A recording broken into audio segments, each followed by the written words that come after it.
Muy buenos a todos nuestros oyentes. Espero que se encuentren muy bien y que hayan tenido una hermosa semana. En el programa de hoy hablaremos sobre la forma de la poesía, los sentimientos que puede transmitir y la importancia de la misma. Y pues, en épocas de COVID, creo que sería muy interesante poder leer poemas, ¿no? Tal vez dedicárselos a una persona especial, como tu mejor amigo, a tus padres, enamorado, enamorada, o a alguien que signifique mucho para ti. Espero que les guste el contenido de hoy y que lo disfruten. Esto es Plática Abierta.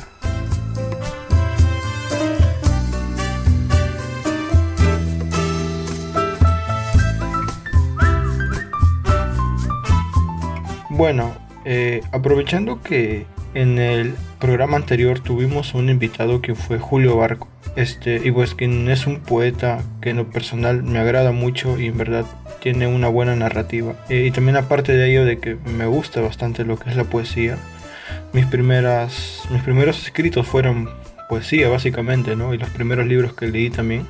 En ese sentido, creo que todos al menos una vez en su vida han leído un poema, ¿no? Creo que son una de las formas más interesantes para iniciarse en el mundo literario, que inclusive iniciamos desde los colegios a leerlos, ¿no? Que nos enseñan, como los famosos poemas del Día de la Madre, o inclusive las grandes declamaciones escolares, que son muy características de los colegios primarios.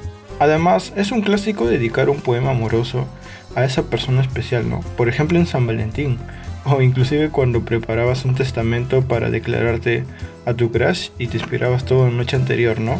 Como digo, los poemas engloban todo ese sentimiento, ese sentimentalismo que más adelante vamos a seguir desarrollando. En ese sentido, creo que la poesía cumple el rol, diría yo, de encapsular sentimientos, ¿no? Sentimientos fuertes, pero en cortas oraciones o párrafos. Eso es algo parecido a lo que hablamos en el primer programa sobre los cuentos. Solo que la poesía varía un poco tanto por el estilo y también por la cantidad de palabras, ¿no? Por lo general, los poemas siempre contienen un mínimo de palabras, no son muchas. Obviamente hay excepciones que algunos son de 2 páginas, 3 páginas, inclusive de 2 hojas por ahí, pero no son muy comunes. Lo normal es que sean de una cara o cara y media, por ahí. Algo también característico de los poemas es que en su mayoría son cortos, pero con significados fuertes y demasiado subjetivos, ¿no? Por ejemplo, recordemos al gran César Vallejo, que en un principio su poesía fue bastante criticada, porque era demasiado subjetiva. O también, por ejemplo, a José María Eguren, ¿no? Que tenía un estilo parecido al de Vallejo y que realmente trataba de temas interesantes, pero que de alguna forma eran bastante subjetivos. Entonces, el día de hoy me gustaría hacer énfasis, ¿no? En ese poder que tiene la poesía para emitir emociones y sentimientos. Creo que muchas personas, por el hecho de sentirse tristes o muy enamoradizas, que es en el mayor de los casos, siempre recurren a este tipo de desfogue, porque la máxima expresión de la poesía en sí se ve cuando la persona que los hace está llena de emociones encontradas. Creo que la poesía de Pablo Neruda refleja bastante bien esto, ¿no? Que acabo de mencionar. Por ejemplo, en los 20 poemas de amor y una canción desesperada, se evidencia ese amor, ¿no? Ese amor correspondido. Recordemos que Neruda en su mayoría hizo estos poemas para sus amadas, ¿no? Para a esas mujeres que él apreciaba tanto, que tenía mucho amor por ellas. E inclusive Blanca Varela, ¿no? Con su descarnada prosa, luego de la lamentable muerte de su hijo, ella empezó a escribir poesía un poco más fuerte, más dura para ser leída, ¿no? Inclusive también sus inicios escribió un poemario sobre Puerto Supe, ¿no? Que se llama Este puerto existe.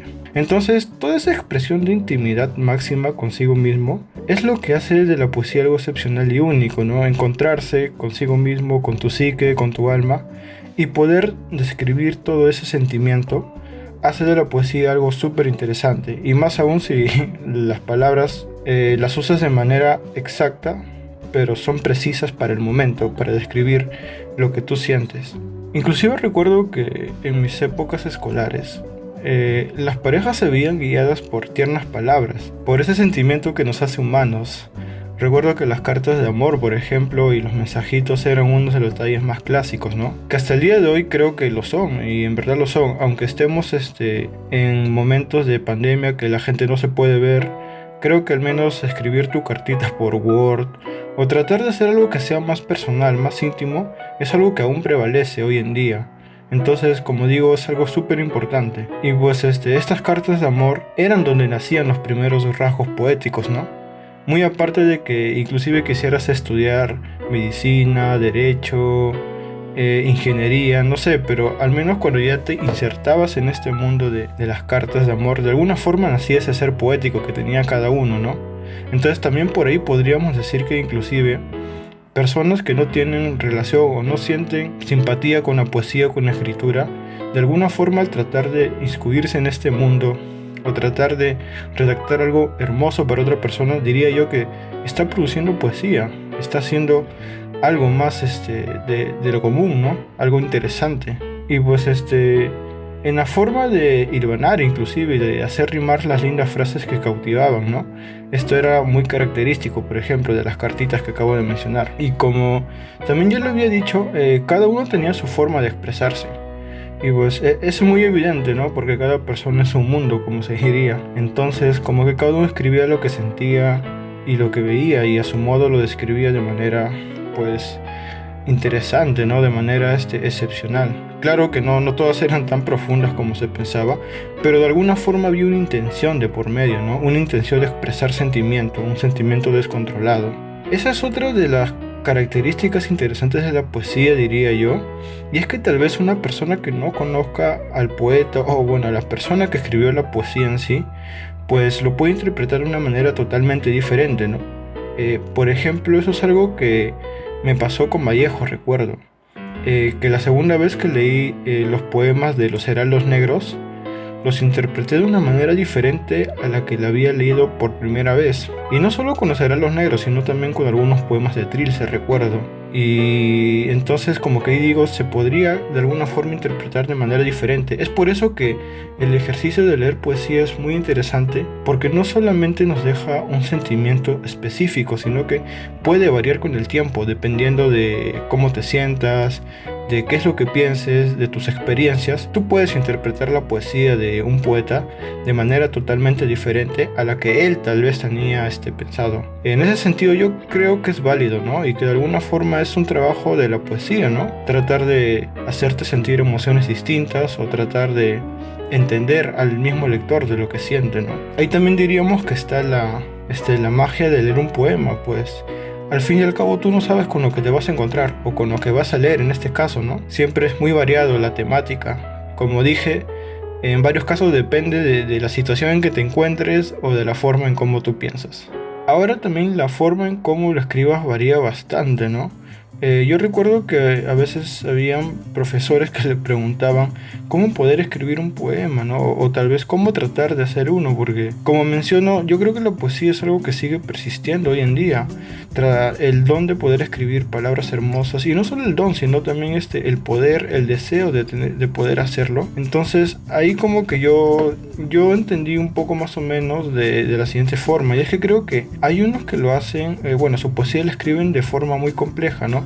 Con palabras rebuscadas y con guiños que solo personas doctas o duchas podrían entender, ¿no?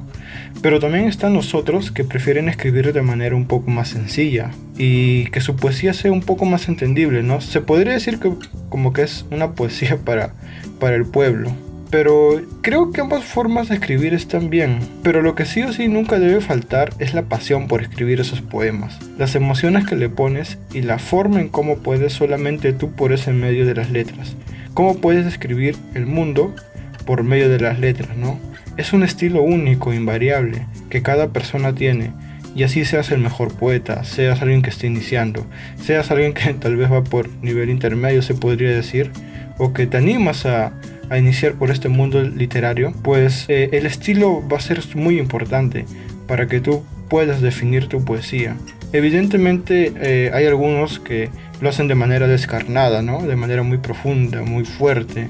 Hay otros que lo prefieren hacer de manera sencilla, un poco más entendible, simplemente con rimas, simplemente con algunos párrafos. Entonces, como digo, cada estilo va a variar y depende bastante del poeta o de la persona que lo que quiere escribir. Pero lo que sí o sí, creo yo, no debe faltar es esa emoción que le pones a la escritura y a la forma como tú ves el mundo. Porque a veces creo que una de las funciones principales de los poetas es de alguna forma transcribir el mundo en forma, se podría decir, más musical, pero por medio de las letras, ¿no? Y esa es otra de las características de la poesía, interpretar la realidad, pero de una forma más poética, ¿no?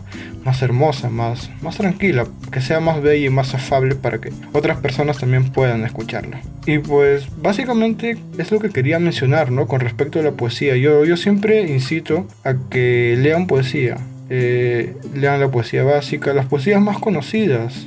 En verdad es un mundo muy interesante que todos deberíamos de conocer, todos deberíamos de tratar de leer para poder transmitir nuestras ideas tal vez un poco más interesantes, un poco más enamoradizas tal vez, ¿no? ¿Quién sabe? Claro que evidentemente la poesía no es solamente amor, sino también hay poesía de crítica. Hay poesía también que describen objetos, hay poesía que describen personas, etcétera, etcétera. Simplemente de que al menos creo yo que una de las poesías que más prima es la poesía romántica. Esa poesía esa poesía de antaño, ¿no? Como la de Shakespeare, que te endulza, que te lleva por un camino muy interesante. Pero como menciono, siempre hay una gran variedad de poesía por leer y que cada uno puede encontrar el estilo que más les gusta. Y pues con todo esto dicho, me gustaría recomendar algunos poemas para que ustedes lo lean y tal vez les agrade, ¿no? Ya saben que al final de cada programa siempre intento dar una pequeña recomendación para que ustedes también conozcan un poco más, en cuyo caso no hayan leído o tal vez les interese, ¿no? En esta ocasión recomendaré 3 poemas de amor. El primer poema que les recomendaría es el poema número 38 del libro Rimas, escrito por Gustavo Adolfo Bécquer. Es un poema bastante corto, pero en verdad es un poema que es corto, pero a la vez tiene un gran significado de por medio. Y yo sé que va a dejar un montón de sonrisas si se lo dedicas a una persona muy especial. En verdad es un poema corto, pero es un poema que de por medio te transmite emociones muy fuertes. El segundo poema que recomiendo es Cadena de Luz, escrita por Juan Gonzalo Rosé, disculpen. Este poema también es corto, pero que de igual forma, igual que el de Adolfo Bécquer, transmite un gran sentimiento de cariño, de aprecio hacia otra persona, ¿no? Entonces es uno de los poemas que yo también recomiendo y que nada, se lo puedes dedicar a una persona. Y la tercera es el poema número 1 del libro La voz a ti de vida, escrito por Pedro Salinas. Este poema sí es un poquito más largo, es casi una cara, pero no deja de ser interesante y no deja de ser importante también por el mensaje que nos transmite, ¿no? Recordemos que Pedro Salinas estos poemas se los escribía a una de las chicas que él amaba. Entonces básicamente tiene mucho significado. Y pues de igual manera lo puedes leer, te puede interesar bastante y te aseguro que te va a dejar con un sentimiento de amor, de cariño y de bastante aprecio. Y como extra, le recomendaría el poema también Si tú me olvidas, escrito por Pablo Neruda. Este es un poema que no muchos conocen de Pablo Neruda, pero que en verdad también se los recomiendo. En verdad no quiero spoilearlo sobre este poema, pero léanlo. Y wow, en verdad, sin lugar a dudas, Pablo Neruda tiene una magia interesante ahí. Y bueno, hemos llegado al final del programa del día de hoy. Espero que les haya gustado y que hayan compartido ese amor por la poesía, ¿no? Espero que hayan disfrutado, que tal vez puedan leer las recomendaciones que les di y que de igual manera sientan esa pasión. Los espero en el siguiente programa, en donde también anuncio que tendremos un invitado especial. Y nada, ya nos estaremos viendo ahí. Les deseo un excelente día y pues hasta luego.